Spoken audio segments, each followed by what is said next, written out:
تو ہوئی ہارون رشید کی، اور ہارون رشید تاریخ میں بہت بڑا کردار ہے۔ بنی عباس سے، یہ ہاشم سے ہیں، یہ حضرت عباس کی اولاد ہیں۔ انہوں نے نعرہ لگایا تھا کہ حکومت اہل بیت کو ملنی چاہیے، اور یہ نعرہ لگا کر انہوں نے حکومت حاصل کی، اور پھر انہوں نے بنو امیہ سے زیادہ ظلم کیا اہل بیت پر۔ اور ہارون رشید کے دو بیٹے تھے، ایک مامون اور امین۔ امین زلیخا کا بیٹا تھا، مامون ایک ایرانی عورت کا بیٹا تھا۔ اس لیے اس نے، ہارون نے اپنے بعد وصیت کی کہ میرے بعد خلیفہ کون ہوگا؟ امین ہوگا، لیکن فوجوں کا کمانڈر مامون ہوگا۔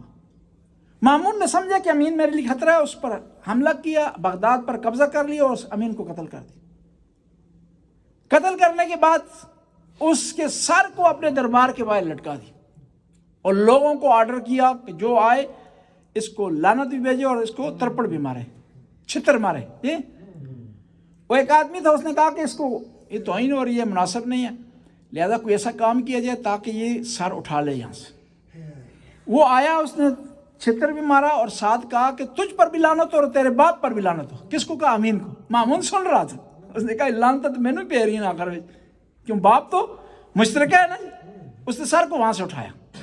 کہنے کا مقصد یہ ہے کہ پیسے کی خاطر انسان سب کچھ کر سکتا ہے، بھائی کو بھی قتل کر سکتا ہے، پیسے کی خاطر والدین پر بھی ظلم کر سکتا ہے، پیسے کی خاطر قریبی ترین رشتہ داروں کو وہ آدمی ممکن ہے ستم کا نشانہ بنائے، ممکن ہے۔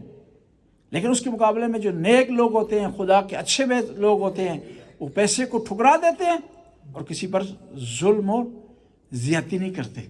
یہ اس میں سے ہو رہا ہے۔ یہ کس لیے آیا تھا اور کس طرف چل پڑا؟ کہتا ہے کہ جب میں کوفے سے نکل رہا تھا تو مجھے آواز آئی، غیبی آواز آئی کہ اور تجھے جنت کی بشارت ہو۔ تو میں نے تعجب کیا، میں تو نواسہ رسول کا راستہ روکنے جا رہا ہوں، مجھے جنت کی بشارت کس طرح ہو سکتی؟ تو دیکھیں کس طرح آیا تھا، کس کے لیے آیا تھا، اور کس طرف اس کا انجام کیا ہوا۔ اور اس کے مقابلے میں کچھ لوگ ایسے بھی تھے جنہوں نے امام حسین کا ساتھ چھوڑ دیا تھا، پیسے کی خاطر، مال کی خاطر۔